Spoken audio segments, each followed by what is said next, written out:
మన దేశపు సాంస్కృతిక వైవిధ్యానికి, సుసంపన్న వారసత్వానికి ప్రతీక చేనేత రంగం. ఇది గ్రామీణ, అర్ధ గ్రామీణ ప్రాంతాలలో లక్షలాది కుటుంబాలకు ప్రధాన జీవనోపాధి వనరుగా ఉంది. ప్రకృతిలోని పుట్టిన ఈ రంగం పర్యావరణానుకూల ఉత్పత్తి విధానాలను అనుసరిస్తూ తక్కువ మూలధనంతో పనిచేస్తుంది. అంతేకాక మారుతున్న ఫ్యాషన్ ధోరణులకు, వినియోగదారుల అభిరుచులకు అనుగుణంగా సృజనాత్మక మార్పులకు అవకాశం కల్పిస్తుంది.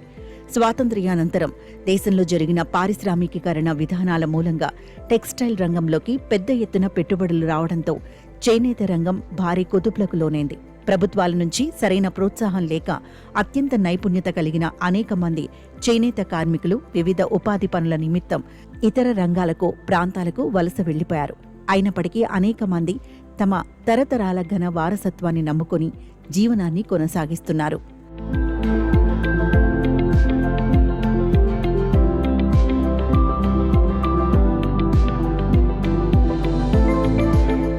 భారతదేశంలోని ప్రతి ప్రాంతానికి ప్రత్యేకమైన చేనేత పరంపర ఉంది. ప్రత్యేక రకాల వస్త్రాలను తయారు చేయడంలో ఆయా ప్రాంతాలు ప్రసిద్ధి చెందాయి. చేనేత పరిశ్రమ ఒక గృహ ఆధారిత పరిశ్రమ. దేశంలో లక్షలాది మందికి ప్రత్యక్ష, పరోక్ష ఉపాధిని అందిస్తోంది. తక్కువ మూలధనంతో పర్యావరణ హితమైన ఉత్పత్తులు ఈ పరిశ్రమను వేల సంవత్సరాల పాటు సజీవంగా నిలిపాయి. ప్రస్తుతం చేనేత పరిశ్రమ దాదాపు 3 లక్షలకు పైగా మగ్గాలతో దేశంలోని అతిపెద్ద కుటీర పరిశ్రమగా ఉంది. ఈ రంగం మహిళా సాధికారతకు నేరుగా తోడ్పడుతోంది. 2019-20 చేనేత జనాభా లెక్కల ప్రకారం ఈ రంగం గ్రామీణ ప్రాంతంలో 2వ అతిపెద్ద ఉపాధిగా ఉంటూ ప్రత్యక్ష, అనుబంధ కార్యకలాపాలలో సుమారు దేశవ్యాప్తంగా 35,022 లక్షల మంది చేనేత కార్మికులకు ఉపాధిని కల్పిస్తుండగా వీరిలో 25.46 లక్షల మంది, అంటే దాదాపు 72% మంది మహిళలే ఉన్నారని ఈ లెక్కలు తెలుపుతున్నాయి.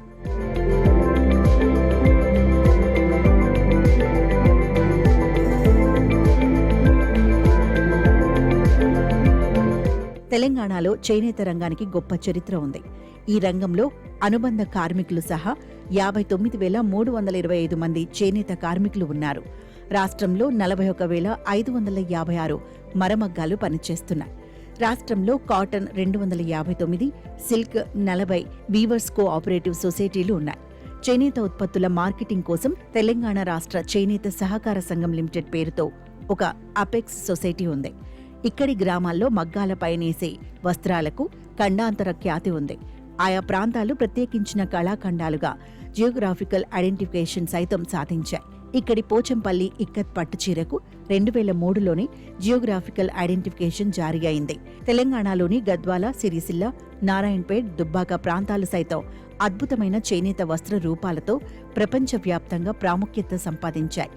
ఆంధ్రప్రదేశ్లోని ఉప్పాడ, మంగళగిరి డ్రెస్ మెటీరియల్స్, వెంకటగిరి జరీ చీరలు, ధర్మవరం సిల్క్ చీరలు, పెద్దాపురం పట్టు చీరలు, పొందూరు ఖాదీ వస్త్రాలు దేశవ్యాప్త ప్రాముఖ్యతను కలిగి ఉన్నాయి. అలాగే కర్ణాటక రాష్ట్రంలోని అనేక క్లస్టర్లు సంప్రదాయ డిజైన్లకు, సున్నితమైన కళలకు ప్రసిద్ధి. చిత్రదుర్గ జిల్లాలోని మోళా కాల్మూరు చీరలు, బాగల్కోట జిల్లాలోని ఇల్కల్ చీరలు దేశవ్యాప్త దృష్టిని ఆకర్షించాయి. స్వాతంత్ర్య పోరాట కాలంలో మహాత్మా గాంధీజీ నాయకత్వంలో స్వదేశీ ఉద్యమం 1905 ఆగస్టు 7న ప్రారంభమైంది. ఇది దేశీయ పరిశ్రమలకు, ముఖ్యంగా చేతి వృత్తి కార్మికులకు ప్రోత్సాహాన్ని ఇచ్చింది. దేశీయ సరుకుల వాడకాన్ని విరివిగా ప్రోత్సహిస్తూ గాంధీ గారు స్వదేశీ ఉద్యమాన్ని ప్రారంభించిన ఆగస్టు 7ని ప్రధానమంత్రి నరేంద్ర మోదీ నాయకత్వంలోని కేంద్ర ప్రభుత్వం 2016లో జాతీయ చేనేత దినోత్సవంగా ప్రకటించి ఆ రంగానికి వెన్నుదన్నుగా నిలిచింది.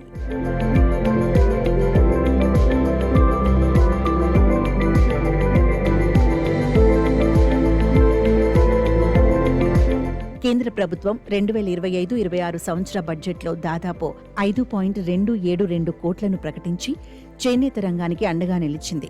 చేనేత కార్మికుల పిల్లలకు నేషనల్ ఓపెన్ యూనివర్సిటీల్లోనూ, National Institute of Open School ద్వారానూ విద్యా సౌకర్యం అందిస్తోంది. తెలంగాణలో ప్రసిద్ధిగాంచిన Pochampally silk, tie and dye, Gadwal, Narayanpet తదితర కేంద్రాల అభివృద్ధికి వరంగల్, మహబూబ్ నగర్లలో కేంద్ర ప్రభుత్వం, రాష్ట్ర ప్రభుత్వంతో కలిసి వేల కోట్ల రూపాయలతో ఈ పరిశ్రమను అభివృద్ధి చేస్తోంది. వరంగల్ టెక్స్టైల్ పార్క్, సిరిసిల్ల ఆప్రిల్ పార్క్లో ఇంటిగ్రల్ సిల్క్ డెవలప్మెంట్ స్కీమ్ ద్వారా కేంద్రం 75%, రాష్ట్రం 25% చొప్పున నిధులతో చేనేత కార్మికులకు శిక్షణ కార్యక్రమం విజయవంతంగా నిర్వహిస్తున్నారు. కేంద్ర ప్రభుత్వం మహాత్మా గాంధీ బంకర్ బీమా యోజన ద్వారా చేనేత కార్మికులకు ప్రమాద బీమాను కల్పిస్తోంది. ఈ పథకం నేతన్నలతో పాటు వారి మగ్గాలకు సైతం ప్రమాద బీమాను అందిస్తుంది. అలాగే ఈ పథకం ఆయా మగ్గాల ఫ్యాబ్రిక్ నాణ్యతను, ఉత్పాదకతను పెంచడానికి సాంకేతికతను అప్గ్రేడ్ చేయడంలో సహాయపడుతుంది. హత్కర్గ్ సమర్థ్వన్ సహాయత పథకం ద్వారా నేతన్నలకు కావలసిన మగ్గాలు తదితర ఇతర పరికరాల కొనుగోలుకై ఆర్థిక సహాయాన్ని అందిస్తుంది. మోదీ ప్రభుత్వం తీసుకున్న ప్రత్యక్ష నగదు బదిలీ ద్వారా చేనేత లబ్ధిదారులందరికీ నేరుగా కేంద్ర ప్రభుత్వ పథకాల లబ్ధి అందనుంది. నిజమైన చేనేత వస్తువులకు గుర్తుగా చేనేత గుర్తు హ్యాండ్లూమ్ మార్క్ ద్వారా వినియోగదారులకు నకిలీల బెడద నుంచి రక్షణ కల్పిస్తోంది. కేంద్ర ప్రభుత్వం ప్రతిష్టాత్మకంగా చేపట్టిన ముద్ర పథకంలోనూ చేనేత రంగానికి విరివిగా రుణాలు అందిస్తోంది. కేంద్ర కార్మిక శాఖ సైతం చేనేత కార్మికులకు పెహచాన్ కార్డులను అందచేసి వారికి వెన్నుదన్నుగా నిలుస్తోంది. తెలంగాణ రాష్ట్ర ప్రభుత్వం కూడా దాదాపు 400 కోట్లను ఈ సంవత్సరం బడ్జెట్లో చేనేత రంగానికి కేటాయించింది. ప్రభుత్వం ₹1,00,000 లోపు చేనేత రుణాల మాఫీకి ముందుకు రావడం ఎంతో శుభ పరిణామం.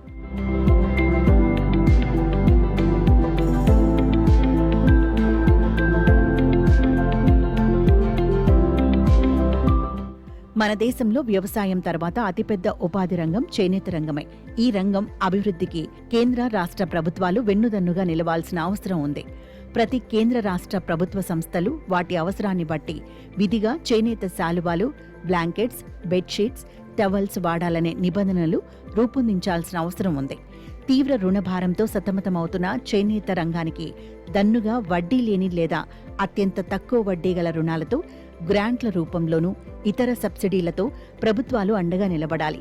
ఇంతటి పోటీ ప్రపంచంలోనూ చేనేతకు ఆదరణ ఎంత మాత్రం తగ్గలేదు. కానీ చేనేత వస్త్రాలను తయారు చేయడానికి వాడే నూలు, రంగు తదితర ముడి సరుకులను ప్రభుత్వం సబ్సిడీ ధరలకు అందించినట్టయితే ఆయా ఉత్పత్తులు చౌక ధరల్లో ప్రజలకి అందుబాటులోకి వస్తాయి. స్థానిక నేతన్నలు నేసిన ఉత్పత్తులను దేశవ్యాప్తంగా అమ్మకాలు జరుపుకునేలా మెరుగైన మార్కెటింగ్ సౌకర్యాలు కల్పించాలి. మారుతున్న కాలంతో పాటు మారిన అత్యాధునిక సాంకేతికతను చేనేత రంగానికి అందించాలి. నేటి సమాజంలో రాజకీయ నాయకులను, ఇతర అధికారులను శాలువాలతో సన్మానించే సంస్కృతి పెరిగింది. చేనేతతో చేసిన ఎంబ్రాయిడరీ శాలువాలను ప్రముఖులు సన్మానించే కార్యక్రమాల్లో విరివిగా వాడాలి.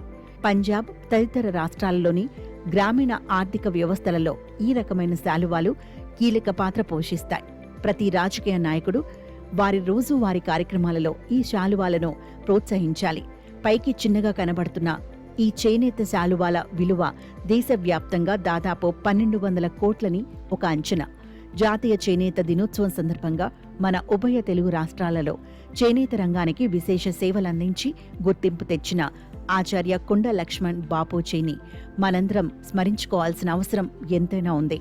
మన చేనేత వారసత్వాన్ని కాపాడుకుంటూ మనమందరం కూడా స్వయంగా చేనేత వస్త్రాలను విరివిగా వాడుతూ ఈ రంగం నిలబడటానికి కృషి చేయడమే చేనేత రంగానికి మనం చేసే నిజమైన సేవ.